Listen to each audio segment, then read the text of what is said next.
Yo, what's up, my friends? It's Steve from Straight Fire Picks. We got best bets for NBA here for you today on Saturday, February 24th, 2024. We got NBA player prop spreads predictions here for you today. We're going to have 3 picks that are great value bets for this Saturday NBA slate. As always, we'd just like to thank you all for your continued support here on the channel. If you guys are new to the channel here today, please be sure to hit that like and subscribe button. Always appreciate that. We're on the road to 9,000 subscribers. Appreciate all of your guys' support as always. Make sure you guys follow us over on social media, Instagram, TikTok, Twitter, at Straightfire Picks for more picks, content, recaps, things of that nature, ladder challenges. Great way to keep up with us there. Also, check out our community Discord page as well. I have a link down below in the comment section and description for that. Great way to get more access to picks and just get more value and stuff like that. It's a great way to keep up with us there as well. Also, drop your favorite pick down below in the comment section. If you like your pick included in our comment capper section, just be sure to put a star or an asterisk next to your pick, and we'll include your pick in the video if it hits. Okay, guys, now it's time for a shout out to our Straight Fire MVPs. So normally I would have a graphic on our screen with all of our Straight Fire MVPs. We are on the road today, but I just wanted to say thank you to all of our Straight Fire MVPs and channel members. Even in the midst of this bad stretch that we've been on, I do appreciate all of your guys' support. If you guys are interested in becoming a channel member or a Straight Fire MVP today, the cost is just $3.99 per month. You get access to our picks and plays early, so you get access to all the notes and best lines that we have available for our plays of the day. They are posted in the community tab for our Straight Fire MVPs, basically about an hour and a half to 2 hours in advance of the video. So great. It can be great value, but right now, like I said, we've been in a bad stretch. But I appreciate all of your guys' support. It's also just a great way to support the channel and what we do here at the channel. Okay, guys, enough on that. Let's do a recap from yesterday. I wish we didn't have to again, but it's not as bad as the day before. We ended up going 1-2-1, minus 1.17 units. Very easily could have been a winning day. Obviously, even if the Hornets just covered for us, that was a 1.5 unit play. Ended up being a push, but they definitely should have covered if you guys saw the end of that game. They were down by 11, 95-84 with about 20 seconds left. And the Warriors, instead of running the clock out like most teams would, the Hornets had backed off on defense. Warriors threw it in the paint. And Quinones went up for the layup and got the layup, goaltending on Bridges, and then a fight broke out. So naturally, the game should have just ended 95-84, but of course the Warriors got a little cheeky there at the end and cost us basically cash on that. So we ended up getting a push. I guess we're grateful that it was a push and that the technical fouls didn't end up hurting us in that way. But it still was nonsense, right? You hate to lose, you hate to not win a bet because of something like that. Absolutely frustrating. We had Kevin Durant over 12.5 rebounds and assists. He did cash that. He had 19, so he got there easily on that. Vince Williams Jr. over 12.5 points. He had 9 in the first half, 0 in the second half. So, I don't know, guys. And then finally, Victor Wembanyama under 23.5 points. He comes out, he gets fouled twice in the first couple minutes of the game, shoots 5 free throws, and then hits 2 threes after that. I'm just like, he got fouled shooting a 3, then he made 2 threes. I'm like, this is a joke, like a literal joke. He didn't have hardly any, I don't think he had hardly any points in the paint last night. It was ridiculous. So as far as rim protection, the stuff that I was worried about as far as him scoring, the Lakers did a great job like we thought they would. It was a tough matchup that way. He was just draining perimeter shots. And it's like, sometimes it's like, what do you do?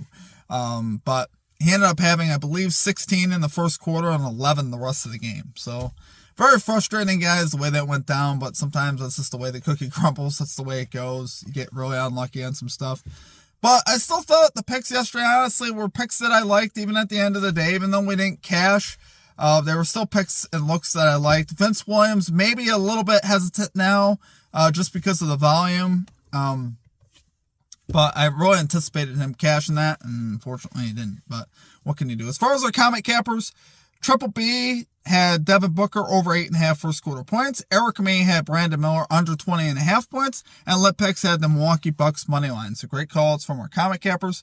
But we're ready to bounce back today, guys. Let's get a 3-0 sweep. We got 3 fresh picks here today.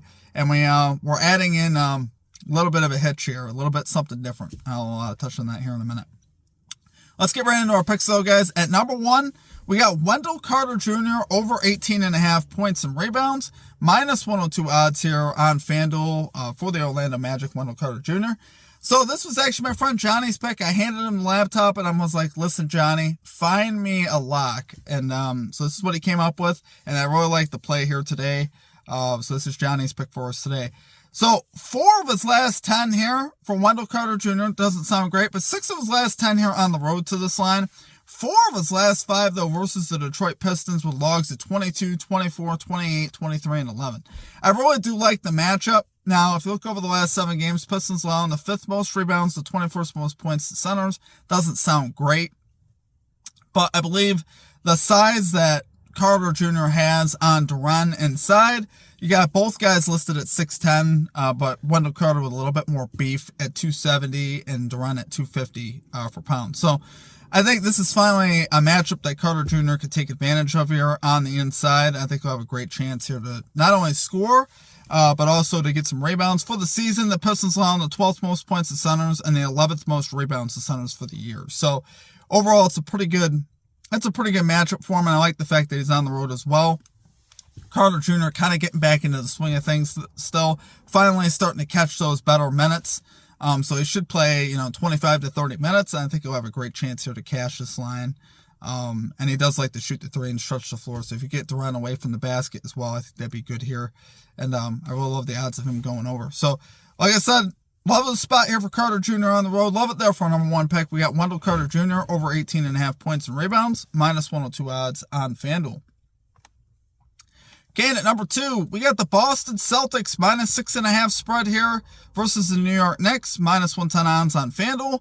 So guys, the Celtics have won all 3 meetings this year versus the Knicks, covering minus 6.5 in 2 of those 3 meetings. Now, the other meeting that they won was by 4. So overall, they've played the Knicks very well. The Knicks here with some injury issues, and that's really the big thing that I'm looking at here. No OG Anunoby or Julius Randle. It's going to be hard for them to keep up with a very healthy Celtics squad.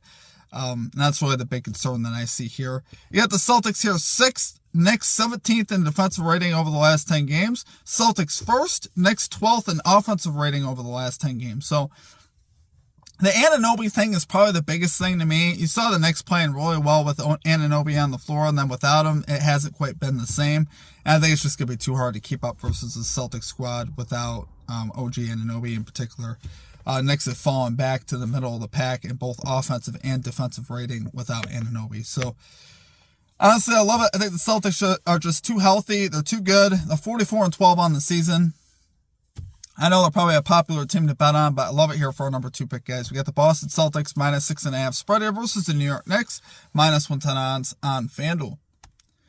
Okay, at number 3, we got Cam Thomas, under 2.5 rebounds here for the Brooklyn Nets, minus 115 odds on DraftKings. So, guys, we got Cam Thomas under in 5 of his last 10, 7 of his last 10 here on the road, under in 2 of his last 3 here versus the Wolves as well. Wolves here, 7th fewest rebounds allowed to shooting guards over the last 7 games, so it's pretty solid as well. Wolves, 2nd fewest rebounds allowed overall. So overall, this is a tough matchup for Cam Thomas. Honestly, I could see this game being a blowout, despite the fact that the Wolves are on a back-to-back. Spread is set to 8 here in favor of the Wolves. And the Nets, guys, right at this point, they just got blown out in Toronto. I don't trust them really to cover right now on the road. They've lost a lot of pieces, Dinwiddie and Royce O'Neal. I know that they've added players, but it's going to take time to get those guys acclimated. And really here, I don't trust the continuity of the Nets, right? They lost Jacques Vaughn as well, and it's just not a team I trust to keep it close, and therefore less opportunities for Cam Thomas if he ends up coming off the floor. So I do love it there, guys, for number 3 pick. We got Cam Thomas under 2.5 rebounds here for the Brooklyn Nets, minus 115 odds on DraftKings. Once again, guys, we are doing our For the Sweep parlay. I'm going to put 1/10 of a unit on this. Now, this is going to be to make, half a unit or so, but we're going to keep it the same, and obviously try to do that. But I know, guys, it's been a tough stretch. It has not been fun on this end either. I definitely understand the frustration. It's been very frustrating over here as well, especially the Charlotte Hornets last night. That was a 1.5 unit play for us. Really thought we should have cashed that, and then there was just nonsense at the end of the game that you can't control and stuff that you don't anticipate. So it's like, I thought the Hornets played great defense all night. At one point in the 3rd quarter, they were shooting 27% from the floor, and they were still within range. So if they just shot in the 30s, they would have covered. So it's just one of those things. And then Wembanyama comes out and is just draining threes. Not getting any points in the paint, just draining threes from the perimeter, getting fouled from 3. Nasty. Vince Williams Jr. over 12.5 points, has 9 in the first half. I thought we were going to cash that relatively easily, and he ends up getting 0 the rest of the game. So I don't know, guys. Sometimes I don't even know what to say. Kevin Durant, over 12.5 rebounds and assists. He got there fairly easily for us, but it's just been a nasty run here in the NBA. Just nasty luck. We're just not getting the luck of the draw now. I believe it will turn around, but sometimes it just takes seeing it through and having faith. And right now I have faith that it'll turn around. I can't guarantee anything, though. And obviously I tell you guys, play your picks carefully, at least until we get out of this stretch. So I appreciate all of you guys. I appreciate all of your support. It really does mean a lot, particularly in the bad times is when it means the most, because it's easy to be here when we're winning. It's tougher to be here when we're losing. So I appreciate you guys. With all that being said, I hope you guys have a great Saturday. We will catch you back here tomorrow. Peace out.